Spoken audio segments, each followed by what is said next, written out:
Can we just leave? You said you were escorting us off the property. You're being trespassed from all Walt Disney World property to include, but not limited to, our theme parks, our Disney water parks, our Disney Springs, and all our resorts. For what? Like, I didn't do anything wrong. Camera. Well, at this point, I'm gonna film. You're backstage. All right, then take me off of your property if that's the case. I'm not gonna sit here and not film while I'm getting pressed by multiple people. I'm getting trespassed from Disney right now. Literally was only in there for a couple hours, and now I can't go back.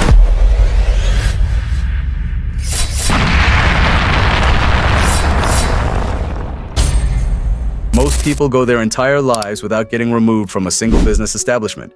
Jack Doherty, however, has managed to get banned from streaming platforms, theme parks, golf tournaments, cruise ships, and entire institutions. And he is only 22 years old.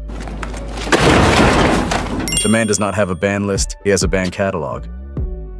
Today, we are going through every single entry in it. This is the complete record of every place that has banned Jack Doherty. And trust me, by the time we reach the most recent one, you are going to fully understand why the internet has started treating this man's bans the way sports fans treat championship rings. They keep adding up, nobody is shocked anymore. And the only real question left is where the next one is coming from. Let us start from the very beginning and work our way up to the present day, because this timeline tells you everything you need to know about how a person gets to the point where entire organizations are issuing formal statements just to make sure everybody knows he specifically is not allowed back.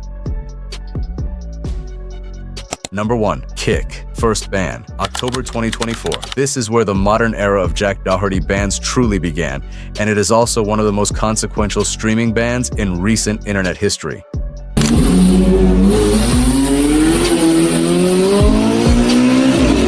October 5th, 2024, Miami. Jack is behind the wheel of his brand new 2024 McLaren valued at over $200,000 while live streaming to approximately 185,000 people on Kick. It is raining, the road is wet, and Jack is holding his phone in his right hand reading chat messages while steering with his left going 72 miles per hour. Then, the tires lose traction and the car hydroplanes across a lane and slams into a roadside guardrail. Totaled, gone, and his cameraman Michael, sitting in the passenger seat, gets a head wound bad enough that he later needed stitches.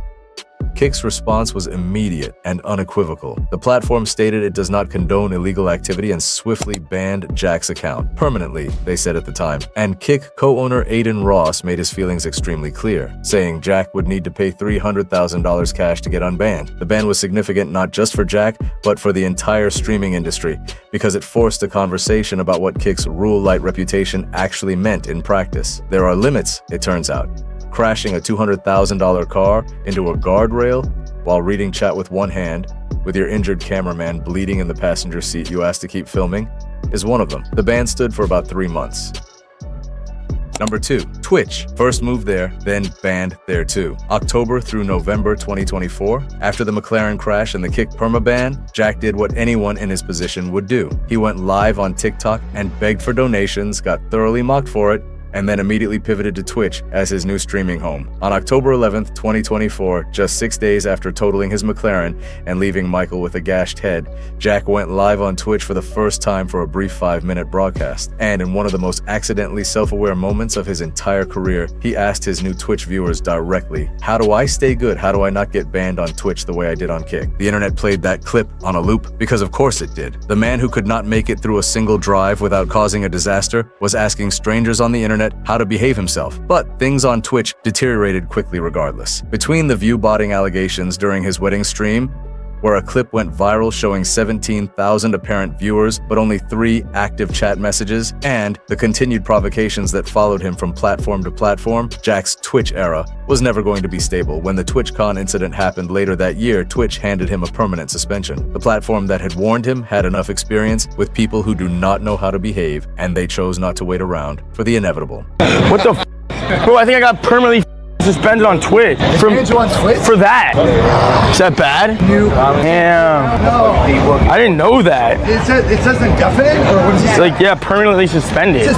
Number 3. The TwitchCon venue itself, October 2025. This one deserves its own entry because getting permanently banned from a streaming platform and getting physically removed and banned from that platform's flagship annual convention are two meaningfully different humiliations. Jack showed up to TwitchCon without a badge, without credentials, without proper registration, and without permission to film. Then he walked around the venue as if none of that mattered. He went into creator-only areas that required verification. He joined activities that required confirmation of attendance. He streamed the whole thing like it was just another day out, treating the entire convention floor as a content backdrop he had personally been invited to use. TwitchCon has extremely strict rules about who can be where and who can record what, particularly in restricted zones. Once staff and security identified that Jack had snuck in without credentials, they moved to remove him. And instead of walking out quietly the way a person who has already been banned from the platform hosting the event might sensibly do, Jack and his group argued with security and made the removal as loud and disruptive as possible. One of his girls appeared to pass out during the confrontation, which added an additional layer of chaos to an already absurd situation. Security escorted the group out and the entire removal was posted online, where it spread fast. For the first time, people got to watch Jack Doherty be removed from a space and have no power over the narrative of what happened. That clip moved on its own and not in his favor. My appeal's definitely not going through now. We snuck into TwitchCon. We snuck into TwitchCon. We snuck into TwitchCon. Yeah, we all did it. You guys, I didn't look back. You guys are being more like that. I'm with security. You mind stepping out over here? I need to speak to you. Yeah. Just come on out. I got you. Come on out over to right out here. How you know? Excuse me, what's your issue? Wait, where's the Super Mario? Oh my god, that girl just passed out. Where? Oh, she just passed out. What the f? Bro, I need you to move over there. Wait, she just passed out. We'll get somebody over there. why are you low-key such a bitch? Yeah, why are you a bitch? Why are you a bitch? Why are you a bitch? Michael, okay, so all I Why gotta are you a do, bitch? all I want to do, sir, someone to just scan your badge. I don't have a badge, that's the thing. Well, you have, oh, you don't have one? I use my diamonds to scan. I got you. It worked. Alright, so you don't worry. Of course. Number 4. The TwitchCon After Party. Also October 2025. Separate from the main convention removal, Jack also found himself kicked out of the TwitchCon After Party, which added an additional dimension to the humiliation. Reports and clips circulated showing that N3On, a fellow controversial streamer who himself had his own history with TwitchCon, managed to get Jack removed from the after party, with the additional detail that N3On walked away with all the girls Jack had brought with him. Whether or not every detail of that specific claim is fully confirmed, the footage of Jack being turned away from the after party spread widely and combined with the main venue removal to create a comprehensive picture of someone who had been rejected by the entire TwitchCon ecosystem at once. Banned from the platform, removed from the convention, kicked from the after party. That is a complete shutout by any measure. What's up? Have a good time in San Diego. All right there, buddy. What did I do, bro? Why is he tripping so hard? Damn. Neon's a baby. Tell Neon to come outside now. Now he needs to come outside. Now it's on site. Oh, what's good, bro? It is, bro. How are you? It's been a minute. How you been? How's Sir. Miami? Pretty good. Good? That's good, bro. Hey, you did it. Yes, sir. Yes, sir. Hey, Hell good yeah. seeing you, brother. Hey, nice to see you, bro. I've known him for a minute. Hey, just get on this printer when it's late. All right, bet. Well, our people are inside. We'll have someone get them out. Yeah. All their girls went inside. Okay, I got you. Yeah, they just gotta get back on the printers. You gotta be like close to here. Yeah. One sec. We're just waiting for our friends. Somebody got your friend contact? Yeah. They're coming. One sec. Number 5. Kick. Second ban. January 2025. After 3 months of being away, Kick actually let Jack back onto the platform. He was reinstated in January 2025, and for 9 days everything was technically fine. 9. Then on January 18th, 2025, while streaming in New York with Joshua Block, a person in a black ski mask balaclava walked up and slapped Jack across the face. Jack and his security chased the person through the street, caught them, and beat them on camera while the stream was still running. Kick pulled Jack's account the same day. The ban was even swifter than the first one. The platform had given him a second chance. He lasted 9 days, and then there was a live street brawl on camera. Kick then denied his reinstatement appeal in February 2025, meaning the second ban became permanent. Jack tried to write an appeal letter using ChatGPT that the platform rejected. His subsequent rant about Kick co-founder Eddie Craven, delivered on Party, is the kind of thing that needs to be experienced directly to be properly understood. Number 6. TikTok. January 2025. 25. The very same day Kick banned him for the second time, TikTok also banned Jack's account. He went live on TikTok on January 19th, 2025, and the account was pulled in the aftermath of the street fight incident that had simultaneously ended his Kick run. He even posted about it himself, saying banned on Kick and TikTok same day. The dual platform implosion on a single afternoon remains one of the more remarkable digital events in recent streamer history. 2 platforms in one day. Most people go their entire careers without being banned from one major platform. Jack managed 2 simultaneously between getting slapped and getting his security to chase someone down a New York street.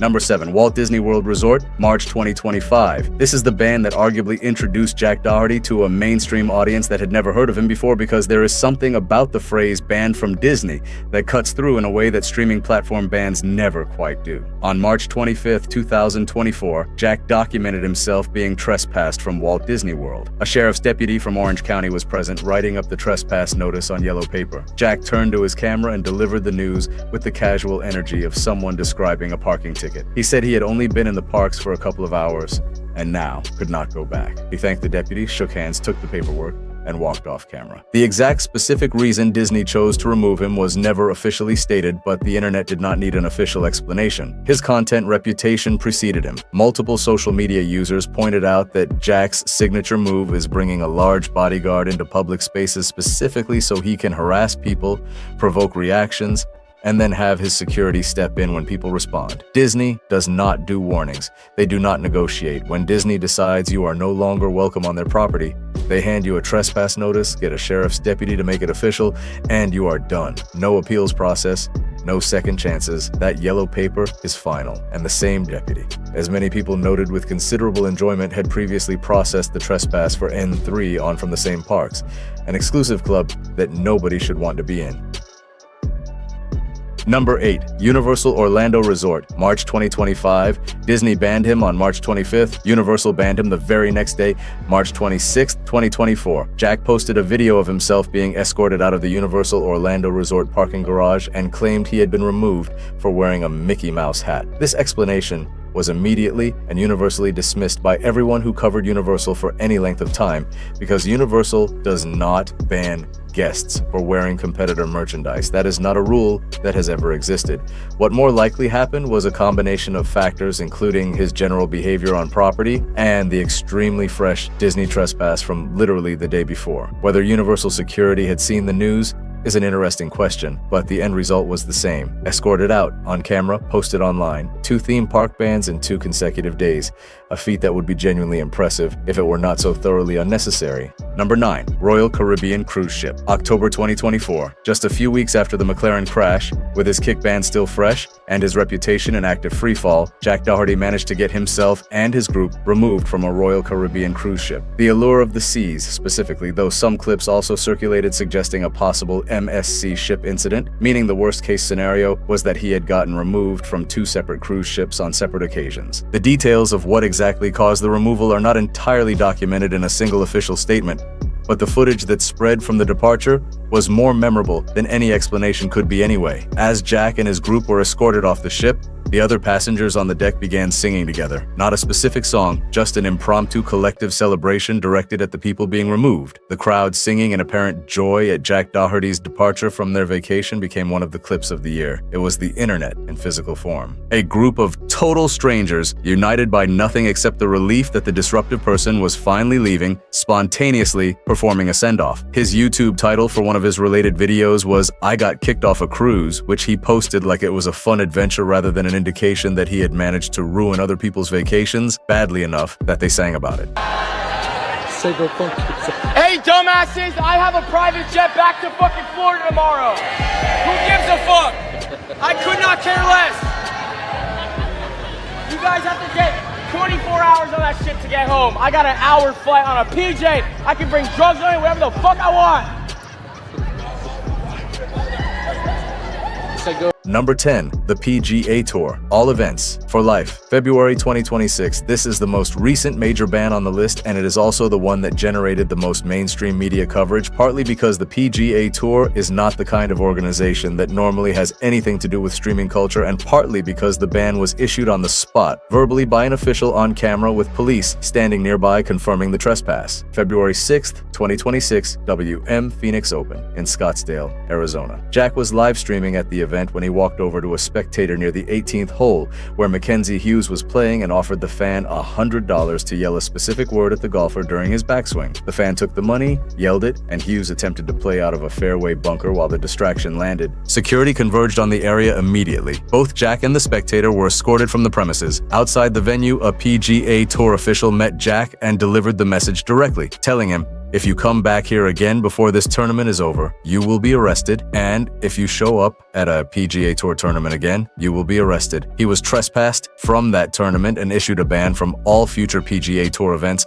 for the foreseeable future. Multiple outlets reported this as a lifetime ban. The PGA Tour released a statement saying disruptive fan behavior will not be tolerated and anyone violating the fan code of conduct is subject to immediate ejection. Police confirmed the trespass on record. Jack's response was to go online and tell his followers that everybody is so soft and that saying a specific word during a golfer's backswing is being treated like he murdered someone. PGA Tour player Michael Kim responded publicly, telling him to have a little bit of respect for guys trying to do their jobs and calling him a crybaby. Former Tour pro Smiley Kaufman said on X that someone needs to give this kid a swirly and volunteered as tribute. The internet widely praised the PGA Tour's handling of the situation, with many people noting that this was exactly what needed to happen and asking why more institutions did not move this quickly. All right, this is for everyone hating on me for getting banned from all PGA Tours and the waste management event and stuff. I honestly think that was the most harmless prank I could have done. And I think if anyone else did it, you guys would have thought it was funny, but I get it. You know, it was me, whatever. You guys do your thing. But second of all, I don't think you guys could possibly be softer these days. Like, what does this world come to? Everybody is so soft. And yeah, saying jackass on a golfer's backswing is like all of a sudden the worst thing you could possibly do. You guys act like I murdered someone. Like, grow up. You guys are the softest generation ever. Like, that was the most harmless shit ever. I didn't even do it. I paid someone $100 to do it. Go get the guy who did it. I wouldn't do it. He did. I just gave him $100. Like, cry about it. Like, you guys are actually soft as anyone that gets mad about that, softest mother ever. Get off the internet. And at this point, I feel like we know not to take it serious. Number 11, his own Kick account, permanently, February 2025. Separate from the bans themselves, there is a version of being banned that involves being banned by your own appeal. When Jack submitted his reinstatement request to Kick after the second ban, using what he described as a ChatGPT-generated college essay-level letter, Kick denied it. This meant that the second ban transitioned from an indefinite suspension to a permanent one in all practical terms. He went on Party to announce the denial, and the rant he delivered directed at Kick and at Eddie Craven became the kind of content that follows a person. He used language that cannot be reproduced here, told the co-founder of the platform that made him famous to perform various acts, and announced that Twitch was actually better, despite the fact that Twitch had also banned him. Both his primary streaming homes had now formally rejected him, and he was on a streaming platform he had co-founded with Sneeko specifically because there was nowhere else left to go. Number 12, the Halloween party and the subsequent lawsuit blacklisting. This is not a formal ban from a physical location in the traditional sense, but it functions as one because the legal consequences of the Halloween party incident effectively closed off a category of events for Jack entirely. October 2023, David Dobrik's Halloween party in Sherman Oaks. Jack's bodyguard Kane Kong punched Chase Gardella in the face after Jack allegedly said, "We're gonna fight, us two versus you two. Go." The punch sent Gardella to the ground with injuries to his head, face, and neck. Jack then uploaded it to his platforms captioned, "My security just knocked out a guy live on my Kick." The lawsuit that followed named Jack, his LLC, Banger Official LLC, and Kane Kong personally. It alleged assault, battery, negligent hiring and supervision, aiding and abetting, unjust enrichment, and intentional infliction of emotional distress. The suit explicitly argued that Jack had a documented history of harassing people publicly and having his security assault them when they react. Discovery responses confirmed that Jack and Kane admitted to earning compensation from posting the video. Trial was scheduled for April 2020. 2026. No private event with any sense of legal self-preservation would knowingly invite Jack Doherty after this lawsuit became public. The Halloween party incident effectively made him untouchable to any event that has venue insurance and a liability lawyer. Number 13. The cruise ship second incident. Multiple sources confirmed that Jack's cruise removal reputation extended beyond a single incident, with clips from what appeared to be an MSC vessel also circulating, suggesting the Royal Caribbean removal was not an isolated moment but part of a broader pattern of cruise ship chaos. Cruise ships operate under their own jurisdiction once at sea and take a zero-tolerance approach to disruptive passengers, particularly those who are traveling with groups that have already created incidents. The fact that Jack managed to make himself unwelcome on arguably the most people-friendly vacation format in existence, one where the entire business model is based on keeping guests happy enough to keep spending money, is a specific kind of achievement. Cruise lines share passenger ban lists and cooperate on flagged individuals. Once you are on that list, you are on that list across the fleet.